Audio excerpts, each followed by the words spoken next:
Europe 1, au cœur de l'histoire. Franck Ferrand. Franck Ferrand est physiquement à Saint-Denis cet après-midi, au cœur de la basilique où reposent les rois, les reines et les princes de France. Bonjour Franck. Bonjour Carole, bonjour à tous. C'est un moment un peu solennel et très émouvant pour nous. Après toutes ces années passées en votre compagnie au cœur de l'histoire, voici donc la première fois que nous faisons le déplacement.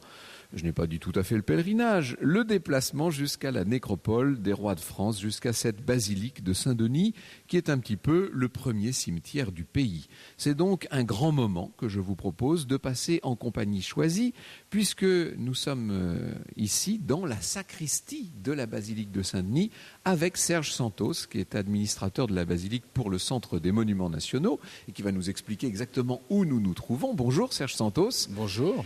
Et avec Michel Carmona, que je n'ai même plus besoin de vous présenter évidemment, et qui va nous parler plus spécialement de Catherine de Médicis, car ça va être le sujet de mon récit dans un instant. Je vais vous parler des dernières heures de Catherine de Médicis, de sa mort, et bien entendu des cérémonies qui ont accompagné ses obsèques. On sait depuis hier soir seulement, nous sommes vraiment là au cœur de l'actualité, que Madame Azoulay, ministre de la Culture, s'est prononcée en faveur de la poursuite des études pour la reconstruction de la flèche de Saint-Denis. Vous savez que c'est un des grands projets du président de la République. C'est une affaire qui partage un peu le monde du patrimoine. Faut-il ou non reconstruire la flèche de Saint-Denis ? Évidemment, c'est une des questions qu'on se pose lorsqu'on est ici. Vous l'aurez compris, nous sommes donc, chère Carole, aujourd'hui, au moins autant au cœur de l'histoire qu'au cœur de l'actualité.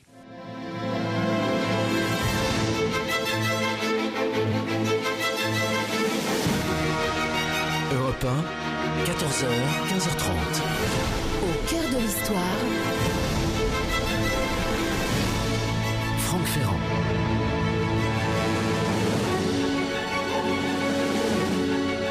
Alors Serge Santos, évidemment, les projecteurs se sont de nouveau braqués sur la basilique de Saint-Denis depuis quelques heures, depuis que la ministre s'est prononcée en faveur de la poursuite donc de ces études, des études préalables à la reconstruction de la flèche de la basilique. Il faut dire qu'elle n'existe plus, cette flèche.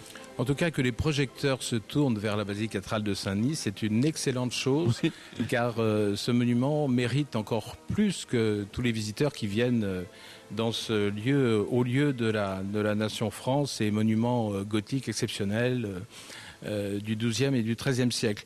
Donc cette flèche a été détruite par la foudre, par des tornades successives dans les années 1837, et puis ensuite elle a été reconstruite, mal reconstruite, en tout cas selon Viollet-le-Duc, qui a demandé à ce que l'ensemble de la tour, pas simplement la flèche, soit démontée. Donc aujourd'hui, on a une image un peu étonnante de ce monument. On l'a démontée parce qu'elle devenait dangereuse pour l'ensemble de l'édifice. En tout cas, c'est ce qui a été évoqué à l'époque par Viollet-le-Duc, mais qui souhaitait remodeler sa flèche. Donc on s'est imaginé aussi que c'était peut-être une querelle entre les anciens et les modernes, oui, une manière d'aller contre son prédécesseur François Debray. Il avait, il faut dire à Notre-Dame, déjà fait la preuve de ce qu'il pouvait faire en matière de flèche. Hein. C'est juste.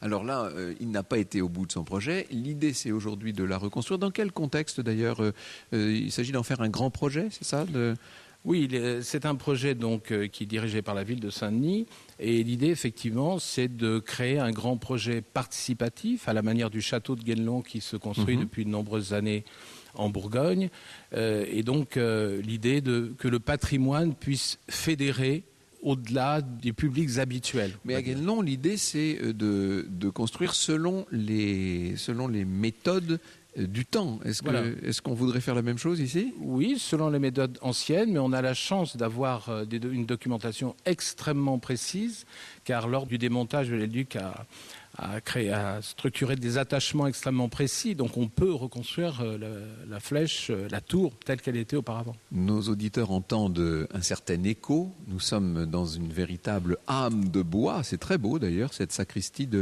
la basilique Saint-Denis, avec, il faut imaginer, une voûte en plein cintre, de grands oculis aux deux bouts, et puis des parois entièrement couvertes de boiseries à colonnades et pilastres. Tout ça très néoclassique, avec des palmettes, des frises Empire. On a l'impression d'être dans un monument de l'Empire, et pour cause, puisque c'est Napoléon qui l'a fait rebâtir cette sacristie. Effectivement, c'est vraiment grâce à Napoléon que le monument est encore en place, puisqu'il a demandé la restauration du monument et puis la création de la maison d'éducation de la Légion d'honneur qui sont nos voisins. Juste en face, oui. Voilà, qui sont nos voisins, 400 jeunes filles qui vivent encore aujourd'hui dans un lycée. Et cette sacristie est exceptionnelle. Il faut remercier d'ailleurs le clergé de Saint-Denis de nous y accueillir, puisqu'on l'ouvre qu'exceptionnellement. Mais c'est un lieu magnifique. Nous sommes très flattés. Alors je vois justement le couronnement de Marie de Médicis juste au-dessus de vous, Michel Carmona. Je ne sais pas si c'est un signe, mais vous avouerez que cette reine Marie, elle vous suit, elle vous poursuit. Bonjour Michel Carmona. Bonjour. Oui, j'ai été très sensible à son accueil. La première chose que j'ai vue dans la sacristie, c'est « Ah, mais voilà le sacre de Marie de Médicis voilà, ». Mais vous êtes juste en dessous. Juste là. en dessous. C'était, si je ne m'abuse, le 13 mai 1610. Eh oui. Un couronnement in extremis, si l'on peut dire, puisque le lendemain, Henri IV était assassiné. Et Marie de Médicis, avec la légitimité du sacre, pouvait exercer les pouvoirs de régente dans toute la plénitude. Alors le sacre, c'était, en l'occurrence, c'était ici. Et c'est un des rares sacres qui ait eu lieu ici à Saint-Denis. Sacre d'une reine, ce qui d'ailleurs était une exception dans l'histoire de France. Les sacres des rois de France avaient lieu pour l'essentiel. Alors Henri IV, c'était à Chartres, mais pour l'essentiel, les sacres avaient lieu à Reims, bien entendu. Et ici, c'était de toute autre cérémonie qu'on organisait, bien entendu. Le moins qu'on puisse dire, c'est que c'était moins joyeux, Serge Santos. Effectivement, puisqu'il s'agit d'un monument où la plupart des rois et reines de France ont été enterrés, 42 rois, 32 reines, 10 serviteurs de la monarchie, 60 princes et princesses, beaucoup de monde, effectivement, avec des grandes cérémonies qui permettaient de lier aussi dans des grands cortèges où toutes les strates de la société étaient présentées, de Paris à Saint-Denis ou de Versailles à Saint-Denis, pour Louis XIV par exemple. Lorsqu'on va dans la crypte de l'Escurial, à côté de Madrid, à San Lorenzo, ou quand on visite la crypte des Capucins à Vienne, on est dans un lieu relativement intime, si je puis dire. La basilique de Saint-Denis n'a rien d'intime. La nécropole des rois de France était immense, elle était très solennelle. Effectivement, et on le doit aussi beaucoup à Saint-Louis, puisque c'est lui qui a officialisé le monument comme la nécropole des rois au XIIIe siècle. Il a fait une commande de 16 gisants, qui était la plus grande commande médiévale de gisants, qui était polychrome, qui était au centre de l'édifice. Mais contrairement à ce qu'on pense habituellement, c'est pas un lieu macabre. Non, pas parce du que tout. tous ces personnages avaient les yeux grands ouverts, en attente de la résurrection, tournés vers l'Est. Donc finalement, c'était une sorte de galerie. L'antichambre du ciel pour eux, bien entendu. Voilà, la galerie des ancêtres et l'antichambre du ciel, et tout ça dans une pleine lumière des grandes roses de la cathédrale du XIIIe siècle. Alors parmi tous ces rois, ces reines, ces princes et ces princesses dont les obsèques ont eu lieu ici et qui ont été enterrés sous nos pieds, si je puis dire, figurait bien sûr l'une des plus célèbres reines de France, Catherine de Médicis.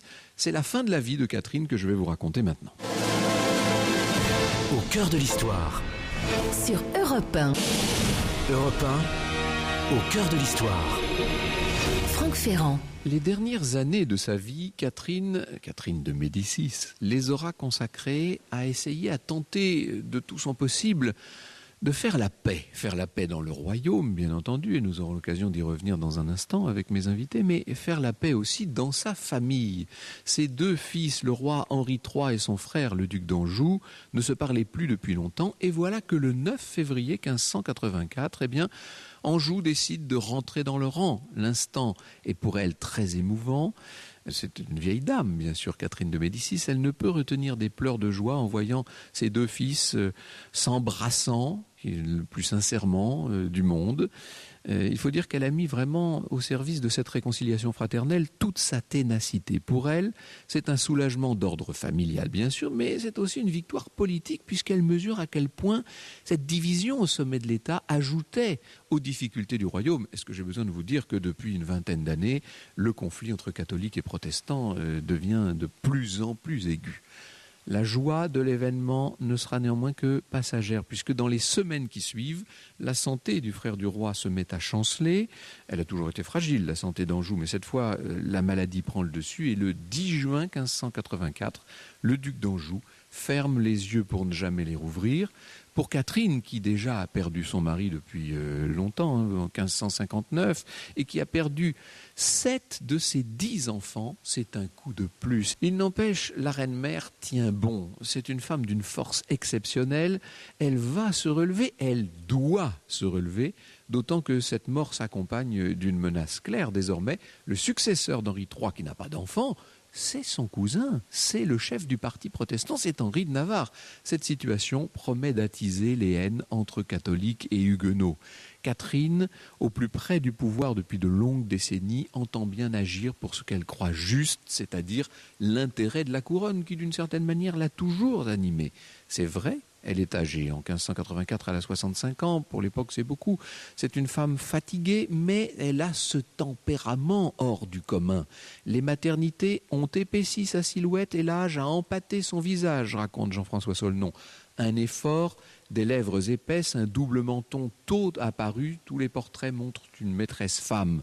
Catherine n'a jamais été jolie, mais elle savait charmer. À 60 ans, son physique imposant dégage toujours une indéniable majesté, mais le charme ne l'a pas quittée. Catherine sait sourire, se faire caressante, prononcer d'aimables paroles. Elle est de ces êtres qui possèdent une incontestable aura et savent en jouer. Vous savez, Catherine n'a pas grand-chose à voir, somme toute, avec la caricature qu'on a pu faire d'elle. Et nous verrons ça avec Michel Carmona dans un instant.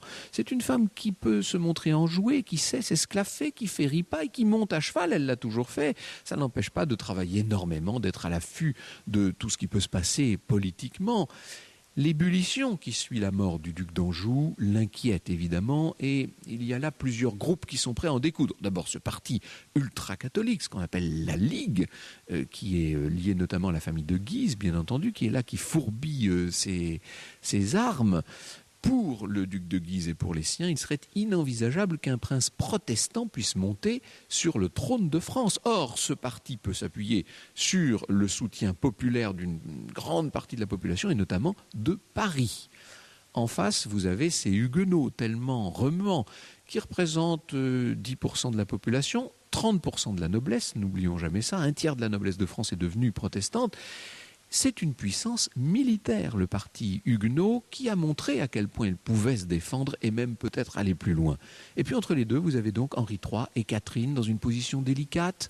Une simple étincelle ferait que, de nouveau, le royaume serait à feu et à sang. Or, ce qui se passe le 30 mars 1585 ressemble bien à une étincelle. Ce jour-là, à Péronne, les princes ultra-catholiques vont lancer un manifeste. Ils exigent que le roi prenne des mesures diverses, surtout contre le péril protestant.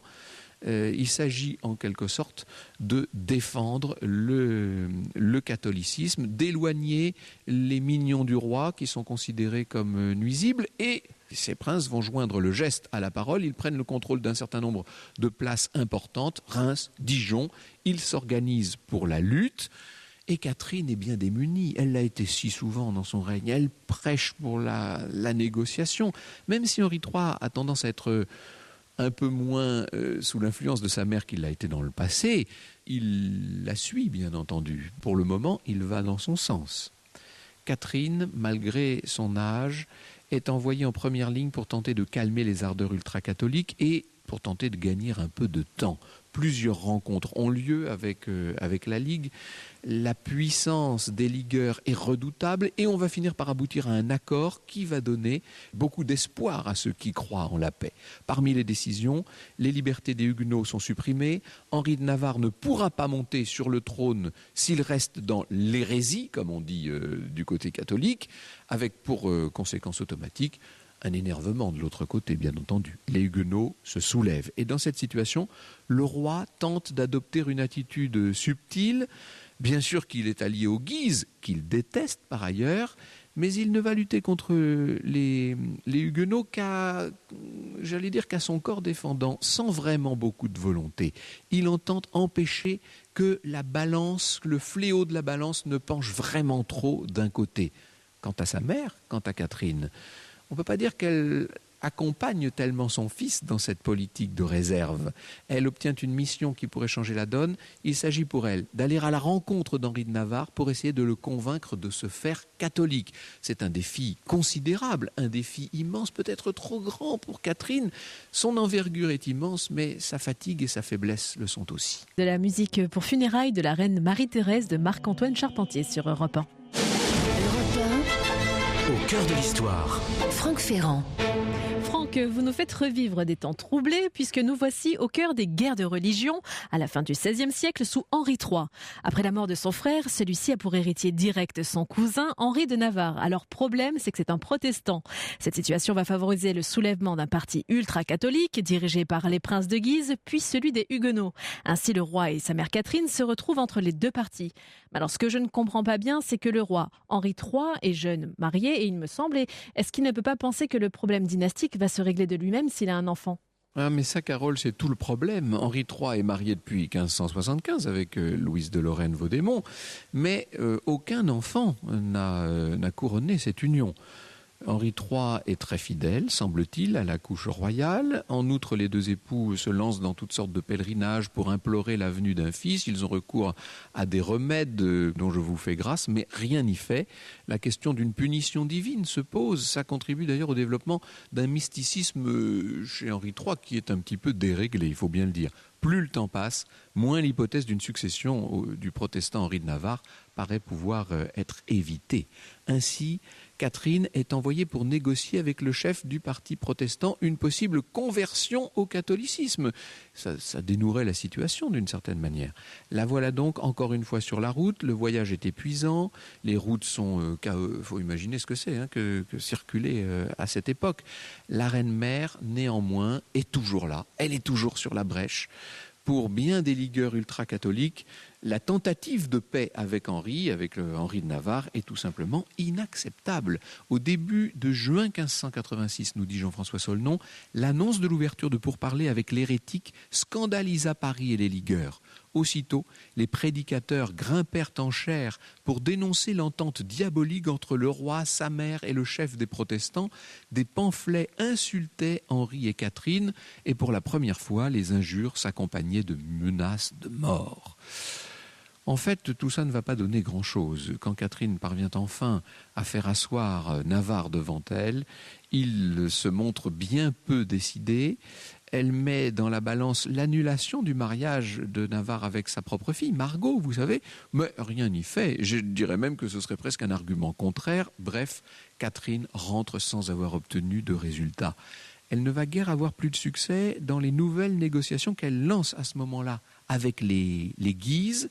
Décidément, on peut dire que la capacité qu'elle avait à négocier, cet incroyable pouvoir, cette influence qui était sien, sont en train de diminuer considérablement. L'étoile de Catherine pâlit. Pour tenter de reprendre un peu la situation en main, Henri III laisse le pouvoir à sa mère, à Paris. Il part combattre un temps aux côtés du parti le plus menaçant, c'est-à-dire les ligueurs ultra-catholiques. Sans entrer dans le détail des événements, disons que les Guises ont le sentiment à ce moment-là qu'ils contrôlent tout. Ils craignent que le roi, néanmoins, ne change d'avis et ne finisse par passer de l'autre côté, du côté des Huguenots. Et il est vrai qu'un certain nombre de ses conseillers le lui conseillent. C'est le cas notamment du duc d'Épernon. Ce n'est pas le cas de Catherine. La Ligue ne va pas tarder à faire monter encore la pression. Alors qu'Henri III a interdit formellement au duc de Guise, qu'on appelle le balafré, vous savez, de se rendre à Paris, celui-ci franchit les portes de la capitale le 9 mai 1588 à la mi-journée. Et où se rend-il ? Directement chez Catherine. Est-ce qu'il faut croire que Catherine soit à l'origine de la venue de Guise à Paris ? On peut le penser. En tout cas, une chose est sûre, c'est que c'est bien elle qu'il vient rencontrer immédiatement, quoi qu'il en soit. Et peut-être dans un souci de conciliation, la reine-mère va se rendre avec le duc de Guise au Louvre pour une nouvelle rencontre avec le roi. On peut imaginer sa nervosité. Comment Henri va-t-il accueillir l'insolent Balafré? C'est très dur ce que vit Catherine de Médicis pendant ces derniers mois de sa vie. La pression politique est très forte et très lourde sur ses épaules. Sur la route qui l'amène au Louvre, vous imaginez la foule qui acclame Guise. C'est le chef ultra-catholique qui bénéficie de ce soutien très large de la population parisienne. La rencontre a lieu au Louvre, mais chez la reine. Alors, la scène n'est pas très claire. Il semble que Catherine cherche à défendre le duc de Guise. Dans un premier mouvement, le roi dont l'autorité était publiquement bafouée avait décidé de se débarrasser de son rival, nous dit Jean-François Saulnon. Puis il s'était repris et décida de n'en rien faire. Sur un ton cinglant, il déversa ses griefs, accusa le duc de trahison. Le Balafré, ému et pâle, prétendit être venu pour se purger des calomnies que l'on avait prêté de vouloir entreprendre contre son État. Et il protesta de sa fidélité. Henri va finalement laisser repartir le duc de Guise. Il va s'enfermer avec sa mère au Louvre. On peut imaginer que l'explication est assez forte. Et pendant qu'ils sont en train de s'expliquer, le roi et sa mère, on entend au dehors la foule qui accueille le Balafré, lui fait un triomphe. Et dans les jours qui suivent, le roi commence à réagir. Il fait venir des troupes pour sa propre protection. Il n'est plus certain que les Guises le ménageront jusqu'au bout. Évidemment, les Parisiens, apprenant cela, vont se révolter. Le danger maintenant est immense. On va le voir. Catherine de Médicis, une fois de plus, elle a pourtant 68 ans maintenant, elle est épuisée, elle est, si j'ose dire, au bout du rouleau. Eh bien, une fois de plus, elle va reprendre l'initiative. Franck Ferrand évoque cet après-midi la mort de Catherine de Médicis depuis la nécropole royale de la basilique Saint-Denis. Au cœur de l'histoire, c'est votre émission. Vous pouvez évidemment réagir sur les réseaux sociaux et poser vos questions à Franck Ferrand et son invité Michel Carmona sur la page Facebook Au cœur de l'histoire ou sur Twitter avec le hashtag ACDH. Et vous pouvez également participer en appelant le standard d'Europe 1, le 39 21, 50 centimes la minute. Europe 1, au cœur de l'histoire.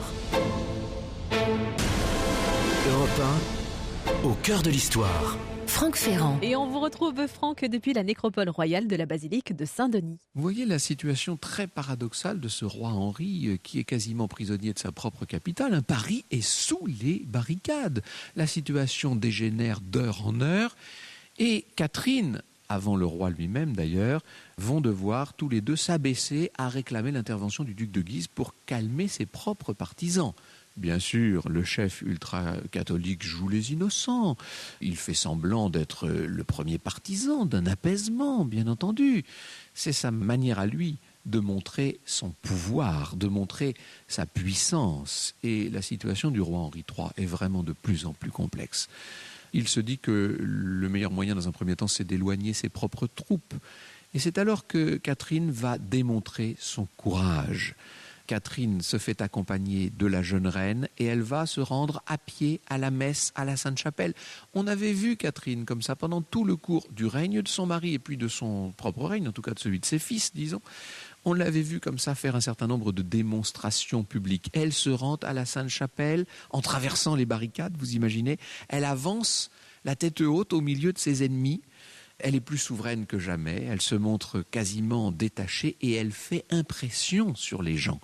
Ce n'est qu'une fois de retour chez elle à l'abri des regards de la foule qu'elle s'effondre, si je puis dire. Et là, on la voit tomber littéralement. Elle est en larmes, cette pauvre Catherine. Elle se demande combien de temps elle pourra maintenir la paix dans un royaume qui n'en veut plus de cette paix. Et c'est dans ce contexte que le roi décide de fuir Paris, qu'il considère comme vraiment trop dangereux. Catherine d'abord le lui déconseille et puis finalement elle change d'avis. De toute façon le roi est décidé. Alors que sa mère est allée parlementer avec le duc de Guise, lui a décidé de prendre son destin en main. C'est Jean-Marie Constant qui le raconte. Le roi se rendit à son écurie, monta à cheval, botté par Duhalde, son valet de chambre, qui dans la précipitation mit un éperon à l'envers. « C'est tout un, dit le roi, je ne vais pas voir ma maîtresse. » Il fut rejoint par nombre de ses fidèles et vers 4 heures, il franchit la porte neuve, la seule qui demeura non gardée.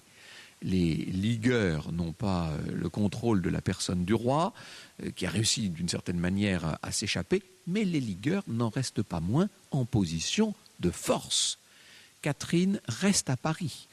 Et elle est dans une position de plus en plus délicate, vous imaginez bien. C'est elle qui sert maintenant d'intermédiaire entre le duc de Guise, entre le Balafré et son fils. Elle va essayer de pousser Henri III à un nouveau compromis. C'est peut-être ça le mot-clé du règne de Catherine, le compromis constamment.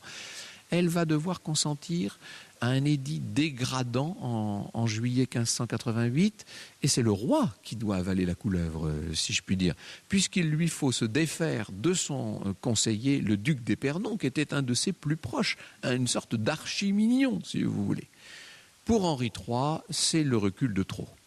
Il lui apparaît de plus en plus clair qu'il ne faut plus négocier avec les Guises.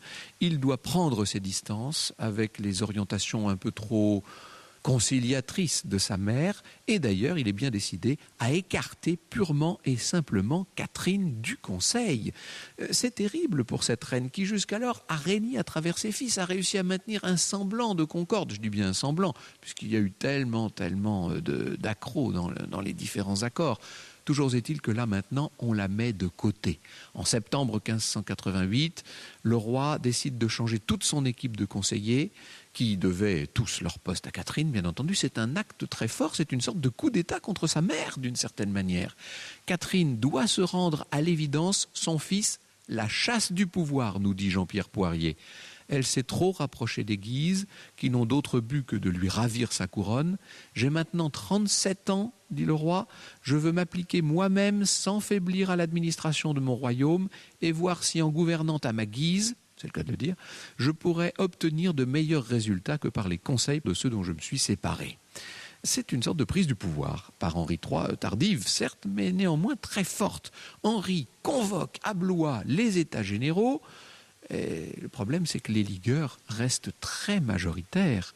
Le roi n'en est pas moins offensif. Il a bien l'intention de rétablir dans sa plénitude une autorité qui trop longtemps lui a été disputée, et c'est dans ce but qu'il va franchir un véritable pas, un pas téméraire. Alors que le duc de Guise et son frère, le cardinal de Lorraine, ont consenti à venir à Blois, Henri III envoie ses gardes les assassiner l'un après l'autre les 23 et 24 décembre, à la veille de ce Noël 1588. Le moins qu'on puisse dire, c'est que c'est une solution radicale.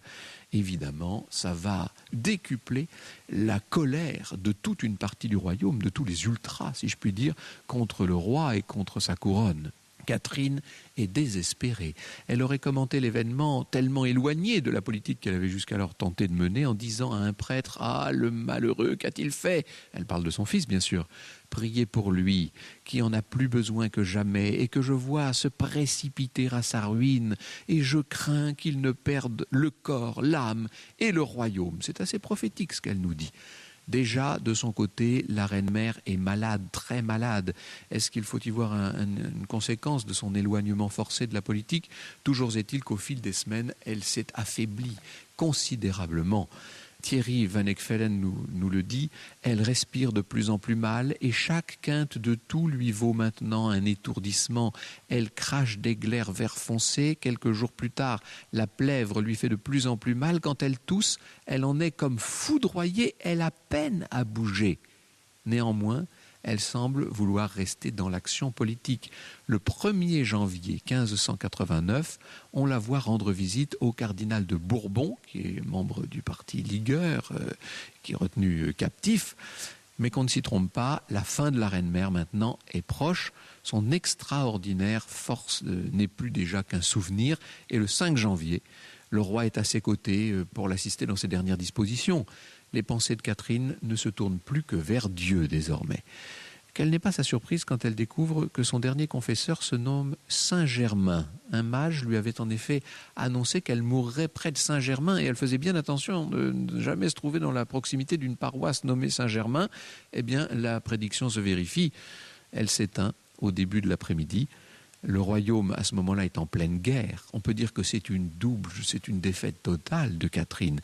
Mais c'est un royaume qui est toujours debout, et ça, d'une certaine manière, c'est peut-être aussi sa victoire. Alors Michel Carmona, la mort de Catherine de Médicis va marquer un nouveau tournant dans cette histoire tellement agitée des guerres de religion, de ce royaume de France déchiré au XVIe siècle. Les obsèques de Catherine, néanmoins, ont lieu en grande pompe. Elles ont lieu en grande pompe à Blois. Et puisque nous nous trouvons à l'abbaye de Saint-Denis, où elle a été enterrée, on peut quand même noter qu'elle ne regagnera cette dernière demeure que 22 ans après sa mort.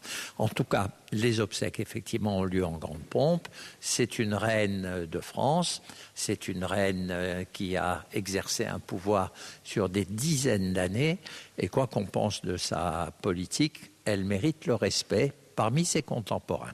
Oui, et d'ailleurs, personne ne l'a contesté, ça, à l'époque. Absolument personne ne l'a contesté. Tout le monde lui a rendu hommage, même si cette politique, encore une fois, avait été répudiée, comme vous venez de le dire, par Henri III lui-même. Et ça, c'est probablement la blessure la plus profonde que Catherine de Médicis a ressenti. C'est cet éloignement de son fils. Par exemple, l'assassinat du duc de Guise et de son frère, c'est quelque chose qui avait été décidé par Henri III, qui n'en a jamais parlé à l'avance à sa mère. Et donc Catherine de Médicis a bien compris qu'il se méfiait d'elle et qu'il était désormais complètement autonome. Et effectivement, il le démontre par la suite, puisqu'il se rapproche immédiatement de Henri de Navarre, son beau-frère, le chef du parti huguenot. Nous reviendrons tout à l'heure sur ce coup de force ou sur cette crise d'autorité, ça dépend des points de vue qu'on porte sur l'événement. J'aimerais juste poursuivre, si je puis dire, Catherine, au-delà de la mort, dans le sort de sa dépouille. Il a fallu attendre 2 décennies donc pour qu'elle soit transférée ici à la basilique Saint-Denis. Très exactement, oui. Avant qu'elle quitte l'église Saint-Sauveur de Blois, où sa dépouille avait été enterrée, et viennent rejoindre donc la nécropole des rois et reines de France, ici même à Saint-Denis. Et nous irons tout à l'heure justement devant son tombeau, qui est un des plus spectaculaires des tombeaux royaux de cette basilique. Et qu'il attendait depuis 1583-1584. De son vivant, bien sûr. De son vivant. Au cœur de l'histoire. Sur Europe 1.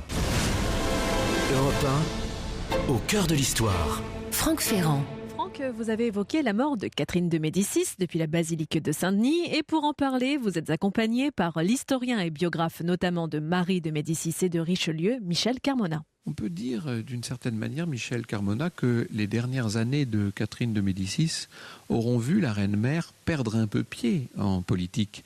Elle a essayé jusqu'au bout de concilier les inconciliables. Elle est restée en bons termes, si l'on peut dire, avec le parti de la Ligue, avec les Guises, même s'ils ne voulaient plus entendre parler d'elle. Et elle a essayé aussi de maintenir les relations avec Henri de Navarre, c'est-à-dire avec le parti huguenot. Elle n'avait pas d'opinion religieuse très tranchée, finalement, Catherine de Médicis. C'était une pragmatique. C'était tout à fait une pragmatique, une conciliatrice, et quelqu'un qui cherchait avant tout à préserver, vous l'avez dit, la paix dans la famille et la paix dans le royaume. Et ce n'était pas une mince affaire, puisque surtout à partir de la mort du duc d'Anjou, eh bien, on se trouvait en face de la réalité. La triste réalité pour les ligueurs, c'est que l'héritier présomptif de la couronne était le chef du parti huguenot.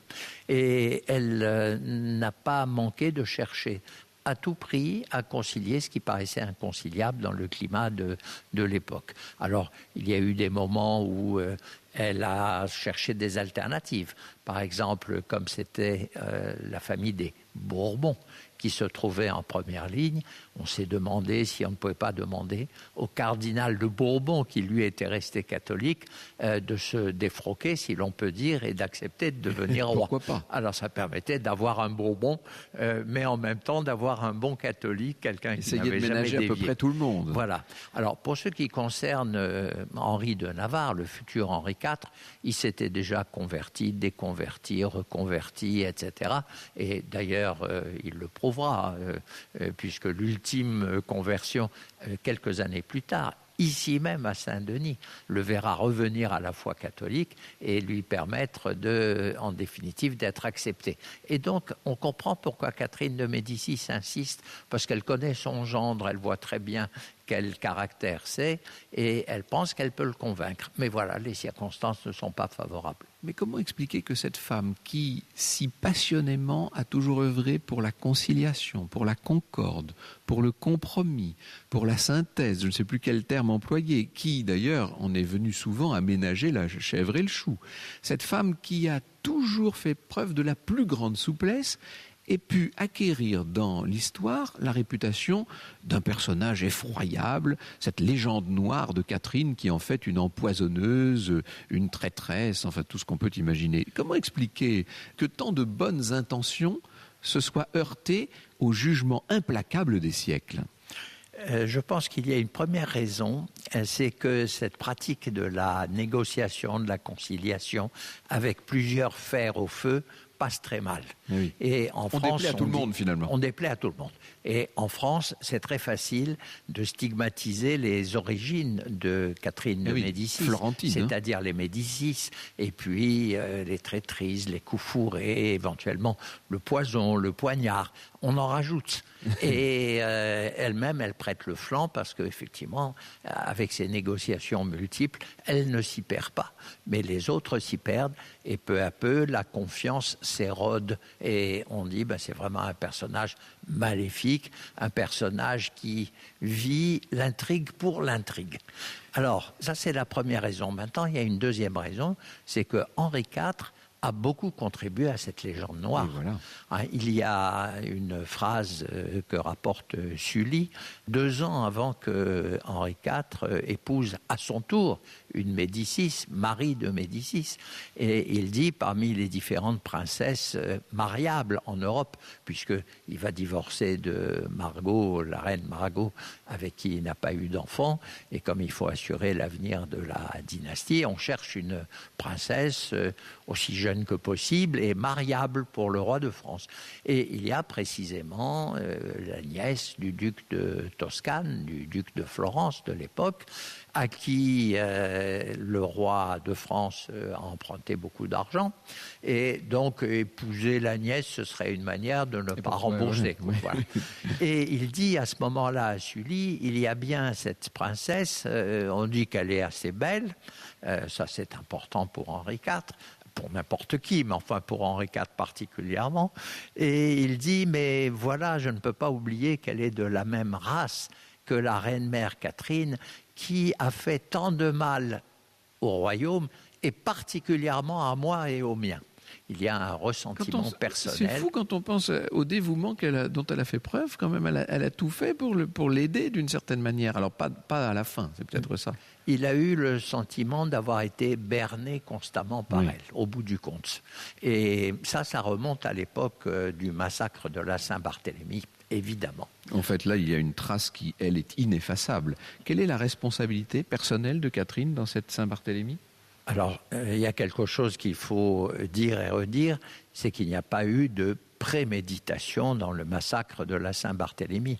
Au contraire, quelques jours auparavant, on célèbre avec beaucoup de faste la réconciliation entre catholiques et protestants à travers le mariage entre Henri de Navarre, protestant, et Marguerite de Valois, Marguerite de France, catholique et fille de Catherine de Médicis.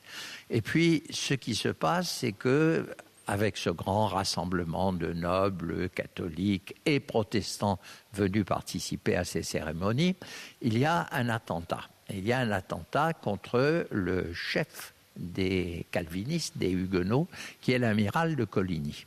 Et l'homme qui tire sur lui le rate en partie. Bon. Et il était proche de Catherine, on le savait. Alors, il était proche de Catherine, il était proche du duc de Guise, et quand Coligny vient demander réparation au roi, qui est à ce moment-là Charles IX, bouleversé, dit « je vais réagir, qu'on pousse l'enquête ». Or, l'enquête semble démontrer très vite qu'on remonte en tout cas au duc de Guise. Donc, comme on dit, la meilleure défense, c'est l'attaque. C'est l'attaque. Ouais. Et donc, Catherine vient et passe des heures en tête-à-tête avec Charles IX pour le retourner et lui dire attention, Coligny prépare un coup de force contre vous, eh bien qu'on les tue tous, dit Charles IX, et c'est ainsi que va débuter le massacre, qui va probablement déborder les intentions de Catherine de Médicis. Voilà comment une sorte de malentendu historique dans lequel la reine n'a qu'un rôle somme toute secondaire, va peser à jamais sur sa mémoire et effacer tous les efforts qu'elle a pu faire par ailleurs en faveur de la paix, en faveur de la conciliation, etc. C'est assez étonnant.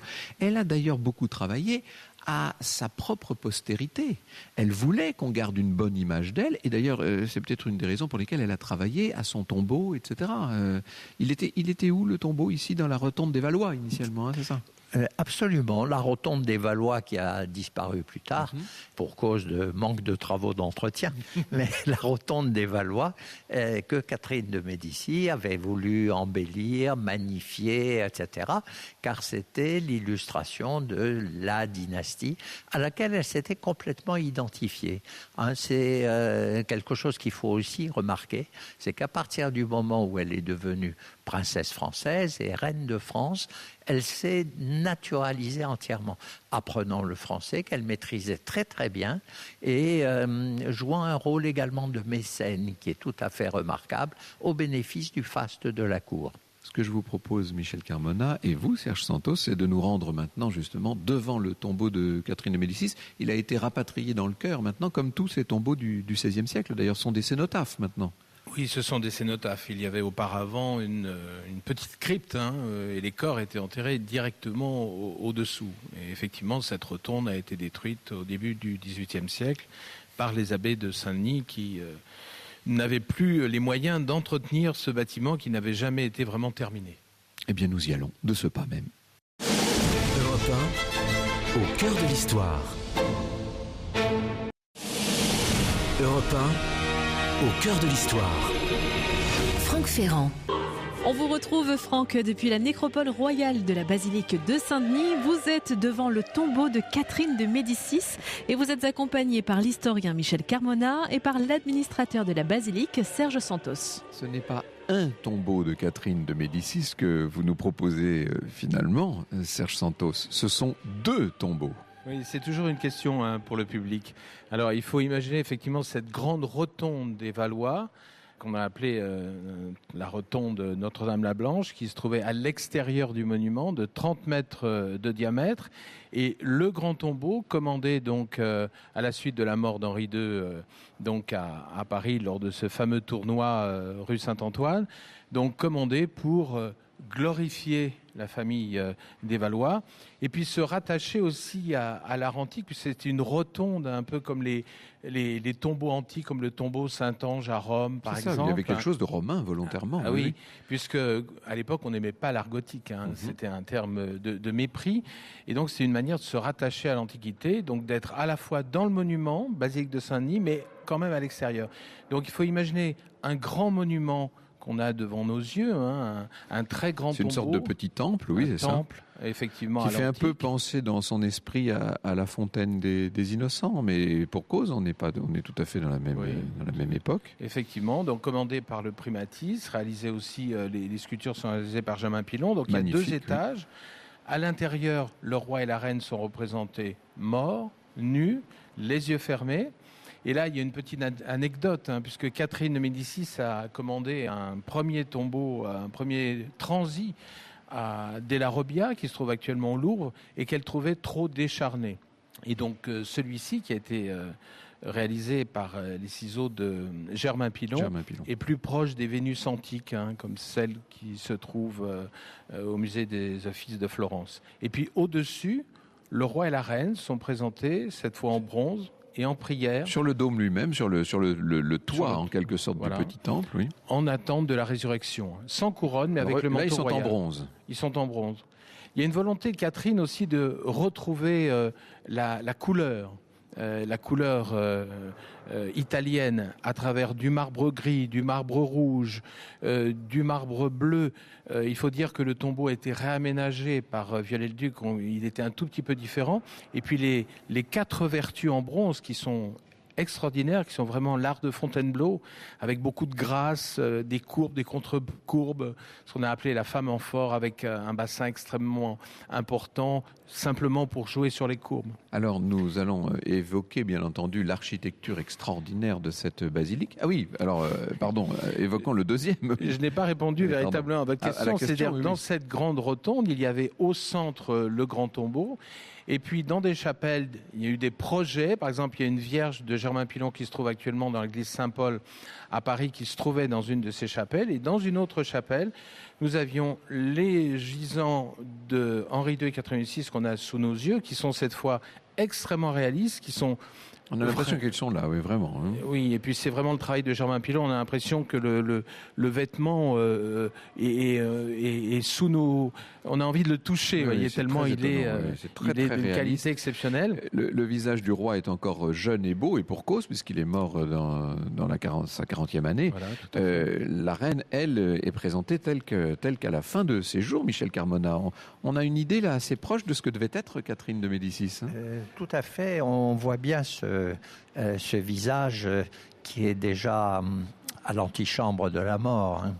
Elle a un front qui est un front très dégarni. On se demande si elle a encore des cheveux un peu décharnés. Le cou également déjà très marqué. Le menton presque disparu, presque effacé. Mais elle a toujours la même dignité, les mains jointes, cet habit d'apparat, naturellement la couronne sur la tête. Et on voit que même au seuil de la mort, effectivement, elle tient à montrer qu'elle garde toute sa dignité royale. Et puis, toujours cette idée de la très grande fidélité de ce couple royal. Catherine de Médicis est restée transie d'amour pour la mémoire de son mari Henri II jusqu'à la fin, bien sûr. Hein. Il formait un couple dans la vie, il devait en former un dans la mort. Ça devait être son idée. Alors, maintenant que nous avons évoqué les deux tombeaux, si l'on peut dire, de Catherine de Médicis, qui sont encore une fois des cénotaphes, que sont devenus les restes d'ailleurs des Valois ? Alors, l'ensemble des corps se trouvait donc directement sous les tombeaux, sous les gisants médiévaux, et à la Révolution... Au moment de la fameuse profanation de 93. En 1793, tous les tombeaux ont été ouverts. Hein. L'objectif était de récupérer aussi le métal pour faire des balles.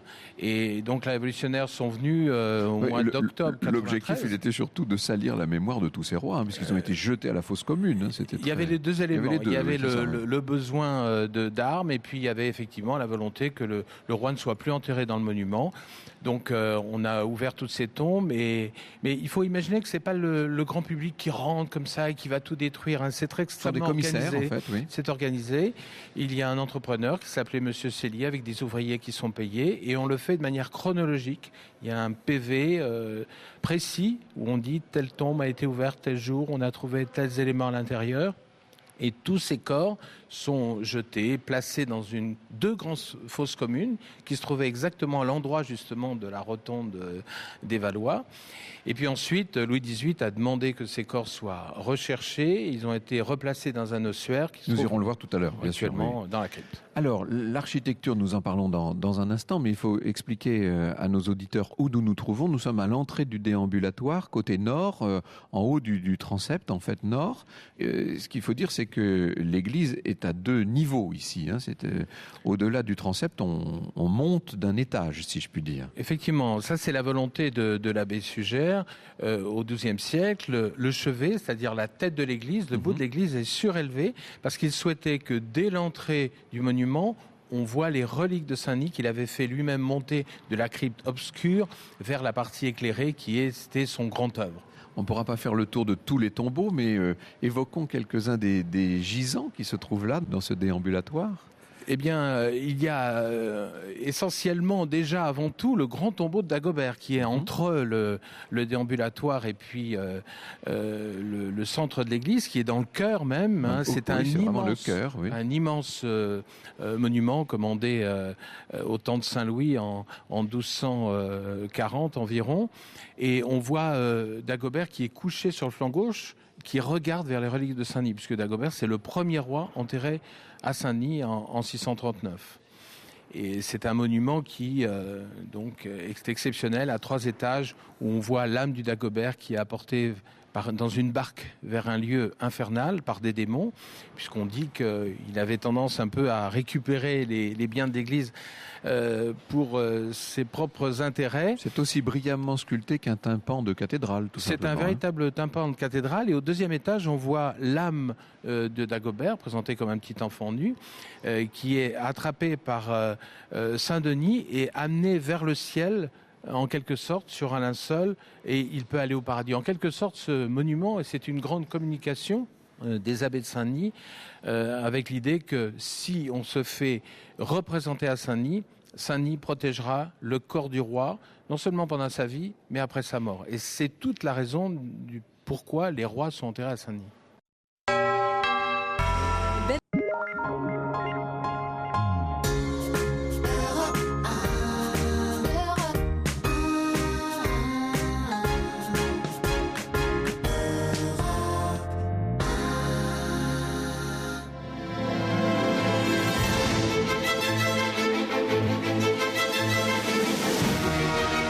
Europe 1, 14h, 15h30. Au cœur de l'histoire, Franck Ferrand.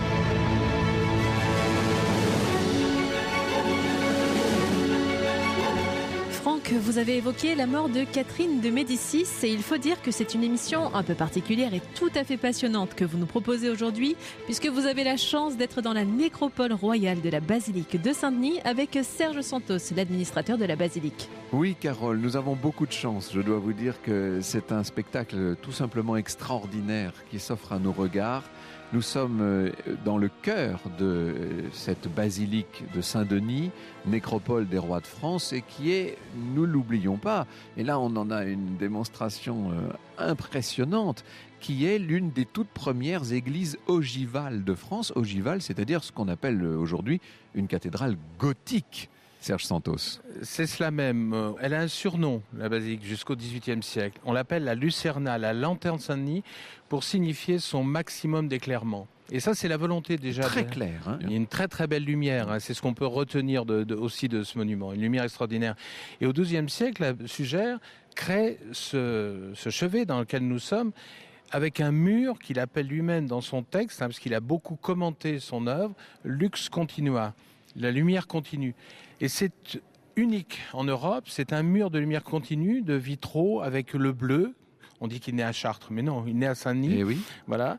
Et il n'y a pas de mur entre les chapelles. Donc c'est un véritable espace pour présenter les reliques de Saint-Denis, qui sont encore ici. Et c'est une manière de magnifier le corps du saint qui était le centre même de l'abbaye. Oui, parce que cette basilique, c'était une abbaye, bien entendu, qui se trouvait là, et qui était le tombeau du saint Denis, du saint protecteur de Paris, qui était venu marcher avec sa tête entre les mains, dit la légende. Hein.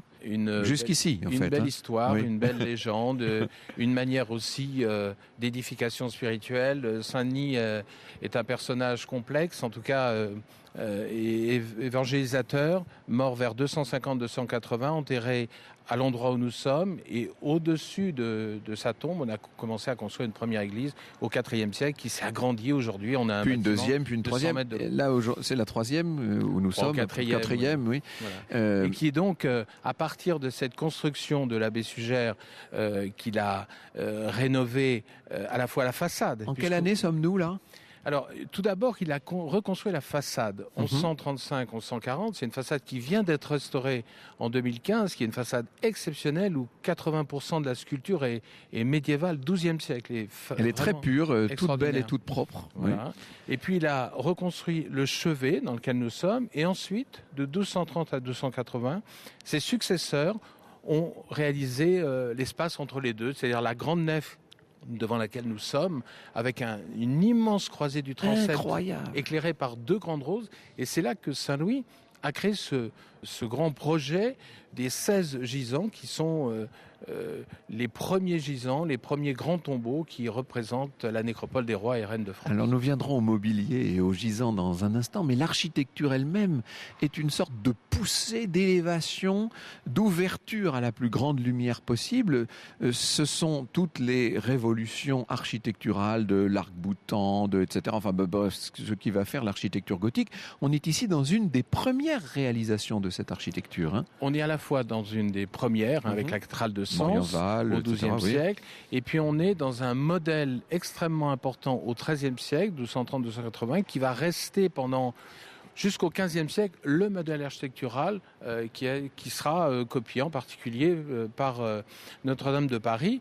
Et si on peut garder en mémoire pour les visiteurs qui viendront grâce à notre émission, eh bien, ils pourront remarquer que l'ensemble de ces petites colonnettes montent directement du bas vers le haut et qui nous guident l'œil vers le haut et qui donnent ce sentiment, sans qu'on en ait conscience, d'aspiration et d'élévation. Voilà. Parce que finalement, elle n'est pas si haute que cela. On a 30 mètres sous voûte.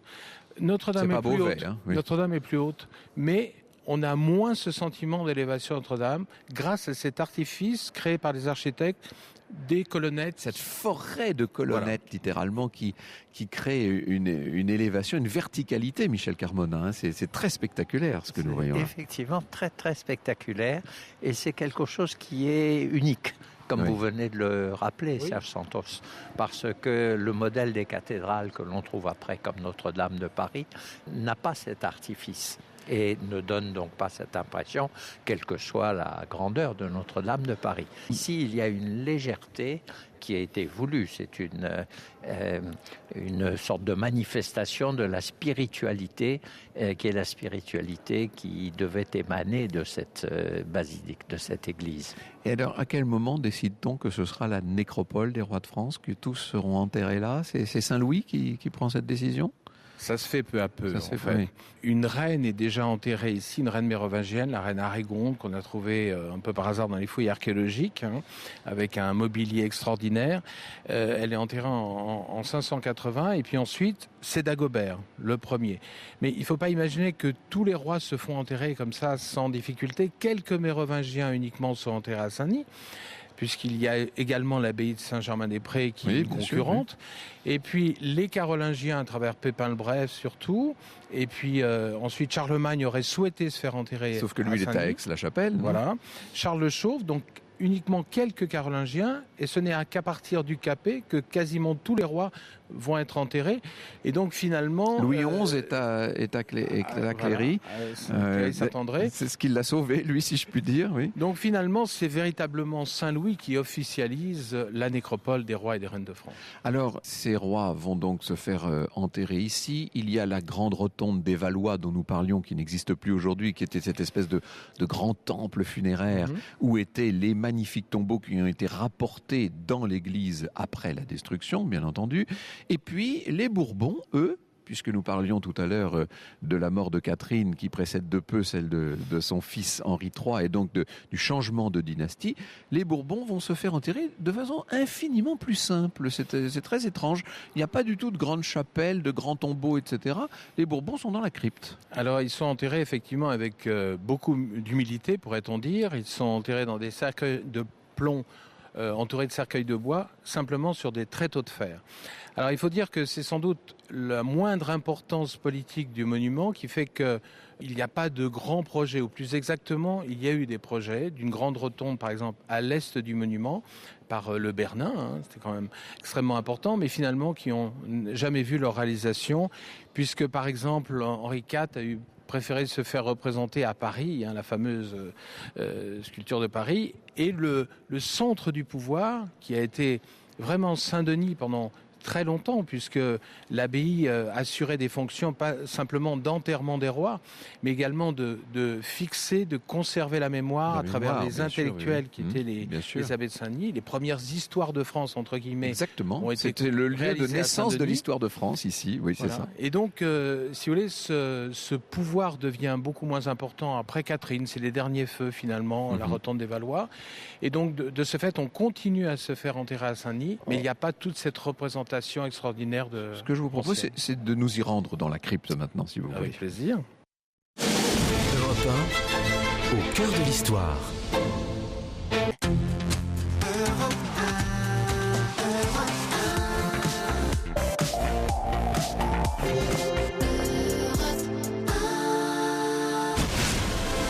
Europe 1, au cœur de l'histoire. Franck Ferrand. Franck, vous êtes toujours dans la nécropole royale de la basilique de Saint-Denis que vous nous faites découvrir cet après-midi avec son administrateur Serge Santos.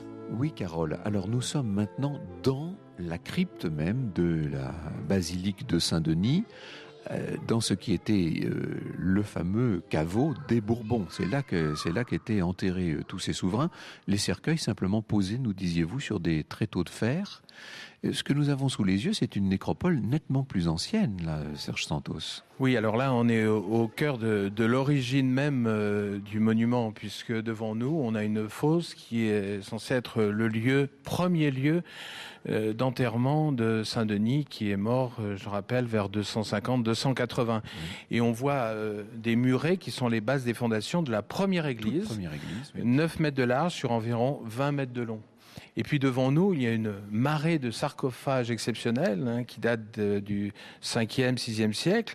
Et donc, avant Dagobert, des aristocrates francs, essentiellement des femmes, étaient enterrées autour de la tombe de Saint-Denis. Et puis peu à peu, le monument s'est agrandi vers l'ouest et a vu d'autres corps inhumés à l'intérieur. Et d'ailleurs, les fouilles ne sont pas terminées. Oui, il y a encore beaucoup de choses à découvrir dans les siècles à venir, si je puis dire. Ce sont de grands sarcophages mérovingiens que nous avons sous les yeux. Ils sont grands parce qu'on enterrait les reines en question ou les personnalités avec tout un mobilier funéraire, en fait. Elles n'étaient pas seules dans leur tombe, si je puis dire. Eh bien, on a découvert une tombe qui n'avait pas été pillée, la tombe d'Arégonde, avec un mobilier extraordinaire. Elle portait un ceinturon en argent doré avec du grenat qui venait de Ceylan, qui signifiait vraiment ce commerce extrêmement important avec l'Inde. Et puis on l'a identifiée car elle portait un anneau sur lequel était inscrit Arnegundis Regnis. Donc le mobilier trouvé dans cette tombe en particulier, mais dans toutes les autres tombes également, est un des mobiliers les plus extraordinaires de cette période mérovingienne. Alors les fameux tréteaux avec les cercueils des Bourbons se trouvaient ici, sous le chœur, en fait. En fait, on s'est retrouvé à un certain moment sans endroit pour enterrer les rois. Donc on a commencé à construire un petit caveau qui se trouvait à cet endroit-là. Et puis ensuite, on a relié ce petit caveau où a été déposé Henri IV, à un espace plus grand dans lequel nous sommes, qui était une chapelle, qui est devenue le caveau des Bourbons. Et là, devant nous, aujourd'hui, on a des plaques noires qui... là, ce sont des pierres tombales, pierres tombales où sont enterrés aujourd'hui Louis XVI, Marie-Antoinette et puis Louis XVIII, le dernier roi enterré à Saint-Denis. Oui, puisque son frère Charles X est toujours à Gorizia, à l'heure où nous parlons. Et d'ailleurs, nous avons devant nous une tombe qui pourrait l'accueillir, qui est une tombe vide. Et donc, c'est à cet endroit-là que se trouvaient ces tréteaux de fer sur lesquels étaient placés Henri IV, Louis XIII, Louis XIV, Louis XV, leurs épouses et les enfants, environ 50 personnes. On mettait le dernier cercueil à l'entrée de la crypte et progressivement un roi chassait l'autre, si Alors je puis dire. Alors on mettait effectivement le corps du dernier roi dans ce qu'on appelait le caveau des cérémonies. C'est une petite pièce en avant de ce caveau des Bourbons. D'ailleurs, lorsqu'on vient à Saint-Denis, on peut apercevoir les quelques marches qui permettaient de descendre dans ce caveau des cérémonies. Et donc c'était un peu l'antichambre. On attendait de venir ici au paradis dans ce caveau des Bourbons. Les cercueils de deux des filles de Louis XV, Madame Victoire et Madame Adélaïde, sont sur leur tréteau toujours là. Elles sont arrivées après. Ainsi évidemment. Que le duc de Berry, effectivement, qui sont dans une pièce... en 1820. Voilà, qui sont dans une pièce attenante qu'on appelle le caveau des Princes. On peut avancer. Et le public, lorsqu'il voit ce caveau des Princes, peut effectivement s'imaginer comment étaient présentés les tombeaux des Bourbons. Donc sur ces tréteaux tout simples, Voilà les cercueils qui sont à nu, en fait, tout simplement. Oui, tout à fait. Et puis on voit au fond aussi également une sorte d'armoire qu'on appelle l'armoire au cœur, avec le cœur de Louis XIII, le cœur de Louis XVIII, le cœur de Louis XIV, puisque... Qui était aux Grands Augustins autrefois. Voilà, les rois et les reines étaient enterrés en 3 morceaux, si je puis dire. Oui. Donc à Saint-Denis, il n'y avait que le corps, mais les cœurs qui se trouvaient aux Célestins ou aux Jacobins ou dans des endroits extrêmement divers ont été, pour quelques-uns d'entre eux, récupérés, mais au moment de la Restauration. Oui, voilà, parce que effectivement. Tout ça avait été dispersé à la Révolution, et l'on sait que un certain nombre de peintres, on pense à Martin Drolling notamment, ont peint, se sont servis de ces cœurs pour faire ce qu'on appelle de la moumie, c'est-à-dire réaliser les glacis d'un certain nombre de leurs toiles. Effectivement, celui de Louis XIV en particulier avait été utilisé à cette fin. Et d'ailleurs, il a été redonné par la suite. Et aujourd'hui, dans cette petite boîte, on a quelques restes du cœur de Louis XIV. Alors, nous sommes en train de nous diriger vers l'Ossuaire, où ont été réunis l'ensemble des restes qui ont été retrouvés dans les fameuses fosses communes ouvertes par les commissaires et les représentants de la Convention en 1793. Au moment de la Restauration, Louis XVIII fait remettre tout le monde, si je puis dire, dans un seul et même ossuaire. Et donc ça veut dire qu'à l'endroit où nous nous trouvons là, se trouvent mélangés les ossements de tous les rois de France. Voilà, c'est une petite pièce dans laquelle on peut pénétrer, qui était l'ancien tombeau de Turenne, maréchal de Turenne, qui était enterré à Saint-Denis. Et donc nous avons devant nous des plaques, et on voit bien à la lecture de ces plaques que peu de Mérovingiens étaient enterrés à Saint-Denis, peu de Carolingiens, mais toute la liste des Capétiens est extrêmement longue. Et lorsqu'on pénètre dans ce lieu, derrière ces plaques de marbre, on imagine qu'à l'intérieur se trouvent des coffrets avec les restes des rois et des reines. Donc c'est un endroit effectivement qui est étonnant. Oui, et dont le moins qu'on puisse dire est qu'il est, somme toute, lui aussi très simple. On est très loin du grand protocole, si je puis dire, du grand protocole funéraire de la crypte de l'Escurial à Madrid. C'est vrai, on est dans une disposition très différente, effectivement. Oui, une disposition, somme toute, très, très simple, très dépouillée, avec ces simples plaques. C'est du marbre noir ou c'est de l'ardoise? Je ne sais même pas. C'est du marbre noir. Avec gravés donc les noms de tous ces souverains dont les restes ont été mêlés par les circonstances historiques. D'une certaine manière, c'est évidemment un endroit particulièrement touchant, particulièrement fort pour les amoureux de l'histoire en général et de l'histoire de France en particulier. Au cœur de l'histoire.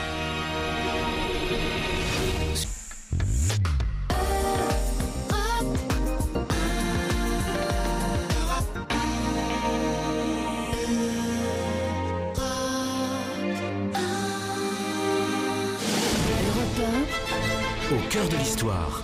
Franck Ferrand.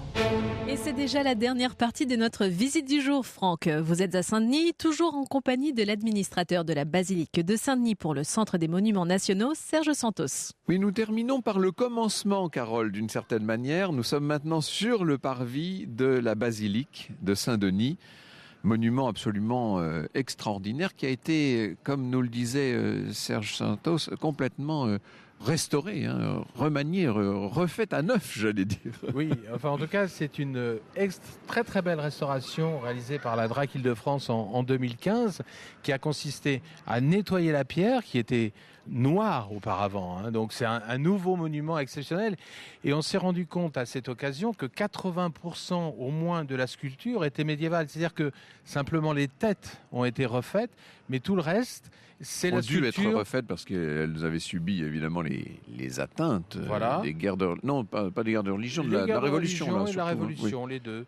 Et donc on a devant nous un monument exceptionnel du début de l'art gothique, de 1135 1140. Tout premier art gothique. Voilà, avec une qualité de sculpture exceptionnelle, puis avec une rose, qui est la première rose ouest construite sur une façade d'église, autour de laquelle on a rajouté un peu de doré, donc il y a de la couleur.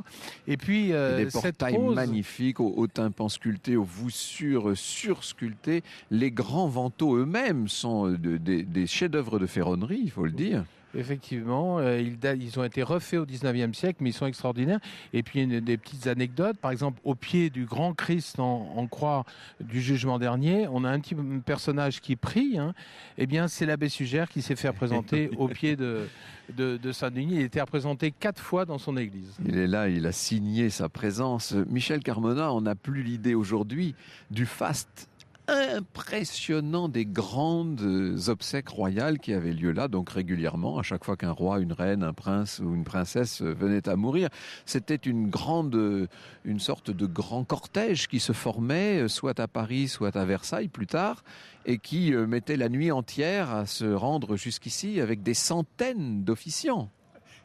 Absolument. Et il faut dire qu'il y avait d'abord l'exposition du corps. Mais oui. Alors, naturellement, le corps était parfois représenté par un mannequin sur lequel on mettait un masque à l'effigie du défunt. On appelait ça la cire. On appelait ça la cire. Et donc, on venait se recueillir devant cette représentation du défunt.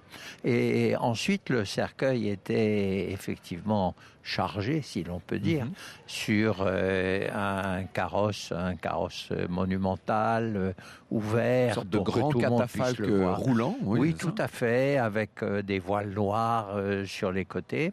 Et suivait alors la cour, bien entendu en premier, et ensuite tous les rangs de la société. On était extrêmement pointilleux sur... oui, chacun marchait à sa place. Oh oui, et il y avait souvent des querelles, tout d'un coup, les gens de la Cour des comptes qui se disputaient avec les parlementaires ou avec les gens du Conseil d'État, et ça finissait évidemment en argutie, quelquefois en quelques coups. Et au bout du compte, on venait apaiser, dire écoutez, vous allez marcher dans tel ordre, mais ça ne préjuge pas de vos droits. Et donc le calme revenait. Et c'est pour cela, comme vous venez de le dire, qu'on mettait des heures et des heures et des heures pour arriver à destination, c'est-à-dire ici à Saint-Denis. Et tout le long du cortège, il y avait la foule des gens ordinaires qui venaient prier, quelquefois lancer des insultes quand le défunt n'était pas des plus populaires. Merci beaucoup d'être venu avec nous jusqu'ici à Saint-Denis, Michel Carmona.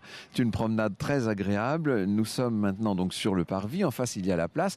Face à l'église La République, si je puis dire, avec un hôtel de ville qui n'est peut-être pas très inspiré, mais qui a le mérite d'être là. Et puis, une vie, bien sûr, à Saint-Denis. Et vous me le disiez, ce sera le mot de la fin de cette émission, Michel Santos. Mais il ne faut pas avoir peur de venir à Saint-Denis sous prétexte qu'il y a eu quelques illuminés de Daesh qui se sont manifestés ici.